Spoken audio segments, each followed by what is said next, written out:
کو روشنی اور ضیاء بخشی ہے۔ اے ابراہیم میرا وہ حبیب ہے کہ جس کا دین پوری دنیا میں غالب ہو جائے گا، نہ اس سے افضل کوئی آیا نہ آئے گا۔ جب اللہ رب العزت نے اوصاف بتائے اپنے حبیب کے، حضرت اعظم کی آنکھوں میں آنسو آ گئے، رونے لگے، عرض کیا خالق کائنات جس عظیم نبی کے بارے میں تو نے مجھے خبر دی، اے رب قدیر اگر تو میری اس خدمت سے خوش ہے، اگر تو نے میری اس خدمت کو قبول کیا ہے تو میری دعا ہے کہ اس نبی کو میری نسل میں جاری فرما، اس حبیب کو میری نسل میں پیدا فرما۔ اللہ نے ارشاد فرمایا ابراہیم ہم نے تیری خدمت بھی قبول کی، تیری دعا بھی قبول کی، تیرے بیٹے اسماعیل کی نسل سے ہی اس نبی کو مبعوث کروں گا۔ سبحان اللہ، اللہ اکبر، یا رسول اللہ، زندہ باد۔ اب یہاں پر ایک خاص بات دیکھیں، کعبۃ اللہ کی تعمیر ہوئی اور تعمیر کعبہ کے بعد رب نے اپنے نبی کا میلاد پیدائش کا تذکرہ کیا، گویا ذہن دیا گیا کہ جب کوئی نئی چیز بتائی جائے، بنائی جائے، لی جائے تو میلاد کرنا چاہیے۔ سبحان اللہ، یہی وجہ ہے کہ ہم شادی کرتے ہیں تو میلاد مناتے ہیں، بے شک، نئی دکان خریدتے ہیں تو میلاد کرتے ہیں، نیا مکان تعمیر کرتے ہیں، جب داخل ہوتے ہیں تو میلاد کرتے ہیں۔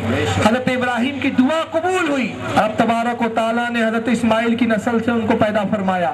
سرکار کہتے ہیں دعوت ابی ابراہیم، میں ابراہیم کی دعا ہوں، فرمایا وہ بشرا عیسیٰ، میں عیسیٰ کی بشارت ہوں کہ عیسیٰ نے اپنے حواریوں کو بشارت دی تھی، اب بشارت دیتے ہوئے ارشاد فرمایا تھا اے میرے حواریوں میں جانے والا ہوں، مجھے جانا ہے، مجھے جانا ہی ہوگا، جب میں چلا جاؤں گا میرے بعد فارقلید آئیں گا، میرے جانے کے بعد اس کا آنا ضروری ہے، اور وہ جب آئیں گا تو دنیا کو عدل سے بھر دیں گا، اس کا دین پوری دنیا میں نافذ ہو جائیں گا، تھوڑے ہی عرصے میں اس کا پورا دین پوری دنیا میں مانا جائیں گا، وہ سب سے افضل و اعلیٰ بن کر آئیں گا، وہ کعبۃ اللہ کی عظمت کو دوبالا کر دیں گا، وہ تمہیں اللہ کی عبادت کا ڈھنگ سکھائیں گا، وہ تمہیں جنت کا راستہ بتائیں گا۔ حضرت عیسیٰ نے یہ بشارتیں دی، فرمایا فارقلید ہے، اس کا نام فارقلید ہوگا۔ فارقلید سریانی زبان کا لفظ ہے، اسی کا ترجمہ عربی میں ہوتا ہے محمد سبحان اللہ، صلی اللہ علیہ وسلم۔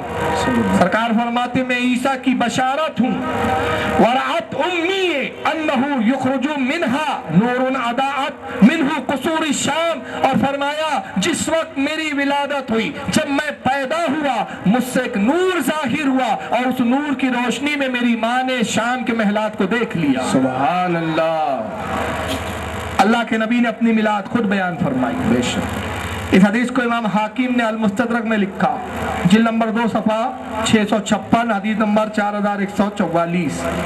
ابن ہشام نے سیرت النبوت میں لکھا، جلد 1 صفحہ 302، اور تفسیر ابن کثیر میں ابن کثیر نے بھی اس کو لایا، جلد نمبر 4 صفحہ 361۔ آئیے میں ایک کتاب دکھا رہا ہوں آپ کو، جی، یہ ہے نعمت القبریٰ علی العالم، جو اس وقت میرے ٹیبل پر بھی موجود ہے۔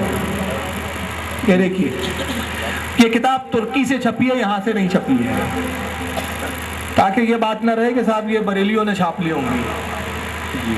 اس کتاب کے لکھنے والے حضرت امام شہاب الدین احمد بن ابن حجر الہیتمی المکی الشافعی، یہ بہت بڑے محدث ہیں جن کو اہل حدیث بھی مانتے ہیں۔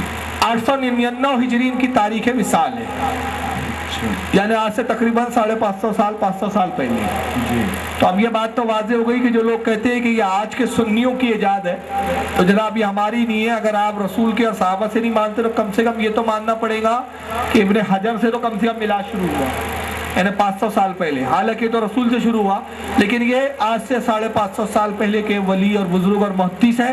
نعمت القبریٰ علی العالم، انہوں نے ایک کتاب لکھی میلاد النبی پر، اس کا صفحہ نمبر 6 ہے، پوری کتاب ہی میلاد پر ہے۔ اس میں انہوں نے ایک حدیث لکھی، لیکن میں واضح کر دوں کہ اس کی انہوں نے سند بیان نہیں کی۔ اب سند کیوں نہیں بیان کی، اس کی حکمت تو وہی جانے، حالانکہ ورنہ ہر حدیث میں انہوں نے سند لکھی، لیکن بغیر سند کے لکھنا میں سمجھتا ہوں شاید ان کی وجہ یہ ہے کہ اس کی سند ہو سکتا ہے ان کے پاس اعلیٰ ہو، یا وہ میلاد النبی منانے کے اتنے زبردست قائل تھے کہ ان کے لیے حدیث کافی ہے، سند کی کوئی ضرورت نہیں۔ سبحان اللہ، تو میں بھی کہتا ہوں کہ ہمارے لیے اس حدیث کی سند اتنی ہی کافی ہے کہ اس کو ابن حجر الہیتمی جیسے وقت کے امام نے لکھا، سبحان اللہ، ہمارے لیے یہی کافی۔ بے شک، بے شک، بدعتی بولو جی، مگر تم ان کو بدعتی نہیں بول سکتے، ورنہ بہت سے تمہارے مسائل کے بھی پرکچے اڑ جائیں گے۔ جی، وہ ایک باب قائم کرتے ہیں, باب کا نام ہے فصل مولد النبی صلی اللہ علیہ وسلم, فی بیان فصل مولد النبی صلی اللہ علیہ وسلم, یعنی رسول اللہ کی پیدائش کا بیان اور اس کی فضیلت کا بیان. حدیث پاک لکھتے کہتے قال ابو بکر صدیق رضی اللہ عنہ من انفق درہما علی قرات مولد النبی صلی اللہ علیہ وسلم کان رفیقی فی الجنہ. کہتے ابو بکر صدیق نے ارشاد فرمایا, جس نے نبی کی میلاد پر 1 درہم 1 روپیہ خرچ کیا, وہ کہتے ہیں وہ جنت میں میرا ساتھی ہوگا, وہ جنت میں میرے ساتھ رہے گا. وقال عمر رضی اللہ عنہ من عظم مولد النبی صلی اللہ علیہ وسلم فقد احیا الاسلام. حضرت عمر ابن خطاب رضی اللہ تعالیٰ عنہ کہتے جس نے نبی کی میلاد کی تعظیم کی, عزت کی, توقیر کی, گویا اس نے اسلام کو زندہ کر دیا. سبحان اللہ. وقال عثمان رضی اللہ عنہ من انفق درہما علی قرات مولد النبی صلی اللہ علیہ وسلم فکانما شہید غزوات بدر و حنین.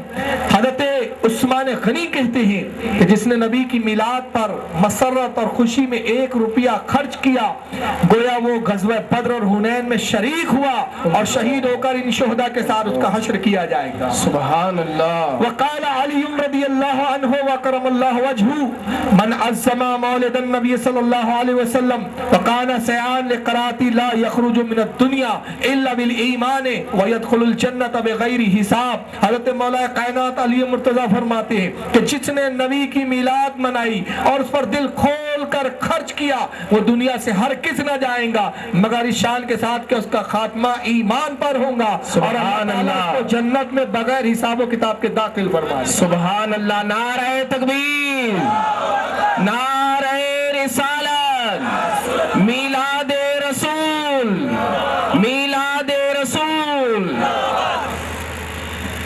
تو صحابہ سے بھی میلاد ثابت ہو, اولیاء سے بھی ثابت. لیکن جو لوگ میلاد نہیں مناتے, میلاد کے جلوس تو انہیں خرافاتی لگتے ہیں, اور نظامیہ جو اصلاح کی بات کرتا ہے وہ بھی بری لگتی ہے, لیکن ان کی ضروریت کن کن چیزوں کے جلوس نکالتے ہیں, یہ اپنے گھر کا تذکرہ کبھی نہیں کرتے اور نہ اس کی اصلاح کی کوشش.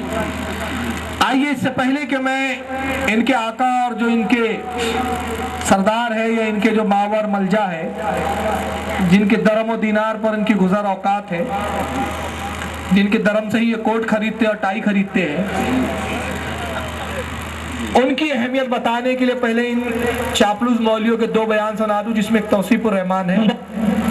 یہ سعودیہ کی تعریف کر رہا ہے اپنے آقاؤں کی, اور ظاہر سی بات ہے جو جس کا کھاتا ہے اسی کی گاتا ہے. ہم نبی کا کھاتے ہیں اس لیے نبی کی گاتے ہیں, یہ اپنے آل سعود کی کھاتے ہیں اسی کی گاتے ہیں. تو بہرحال وہ اسی کی گا رہا ہے, سن لیجیے. مبارکباد کے لائق ہے یہ سعودی عرب کی حکومت, مبارکباد کے لائق ہے یہ سعودی عرب کی حکومت کہ جب اقوام متحدہ میں ترکوں نے اپنے اپنے دستور کو پیش کیا. دنیا کی یہ واحد حکومت ہے جس نے اقوام متحدہ میں دستور کتاب اللہ کو پیش کیا کہ یہ قرآن اللہ نے اتارا ہے. اگر ملک کا دستور ہمیں لکھنے کی ضرورت نہیں ہے, عرش والے نے اتار دیا ہے, یہ قرآن ہمارے ملک. توصیف الرحمان صاحب یہ فرما رہے ہیں کہ مبارکباد کے لائق ہے سعودی عرب کی حکومت, اور مبارکباد کے لائق اس لیے کہ جب اقوام متحدہ میں UN میں سارے ملکوں نے اپنے اپنے بائلے سبمٹ کیے, اپنا قانون سبمٹ کیا, تو دنیا کی واحد حکومت ہے جس نے قرآن پیش کیا اور اعلان کیا کہ صرف ایک واحد سعودی عرب حکومت ہے جس کا قانون قرآن ہے. یہاں کی حکومت اور دستور قرآن کے مطابق چلیں گی, یعنی ہمارا کوئی عمل قرآن کے خلاف نہیں ہے, ہم بہت قرآن کو فالو کرنے والے ہیں. اب آئیے دوسرے معراج ربانی کو سن لیجیے. کیا موجودہ دور میں صحیح عقیدہ کی جماعت بنانا ضروری ہے؟ یعنی موجود ہے, الحمدللہ, آپ کو بنانے کی ضرورت نہیں ہے. الحمدللہ صحیح عقیدہ کے لوگ موجود ہیں اور مسلمان موجود ہیں. آپ مملکت سعودی عربیہ کے اندر رہتے ہیں, آپ بتائیں یہاں کتنی جماعتیں کام کر رہی ہیں؟ کسی جماعت کا پتہ چلتا ہے؟ یہاں جمعیت تحفیظ القرآن ہے, یہاں جمعیہ خیریہ ہے, یہاں جمعیت فلاح ہے. یعنی ایک امیر, ایک بادشاہ کے تحت لوگ ہیں, امیر المسلمین کے تحت ہیں, اور الحمدللہ کتاب و سنت کی روشنی میں چل رہے ہیں. یعنی ایک امیر, ایک بادشاہ کے تحت لوگ ہیں, امیر المسلمین کے تحت ہیں, اور الحمدللہ کتاب و سنت کی روشنی میں چل. یہ کہہ رہے ہیں یہاں کوئی جماعت بنانے کی ضرورت نہیں ہے,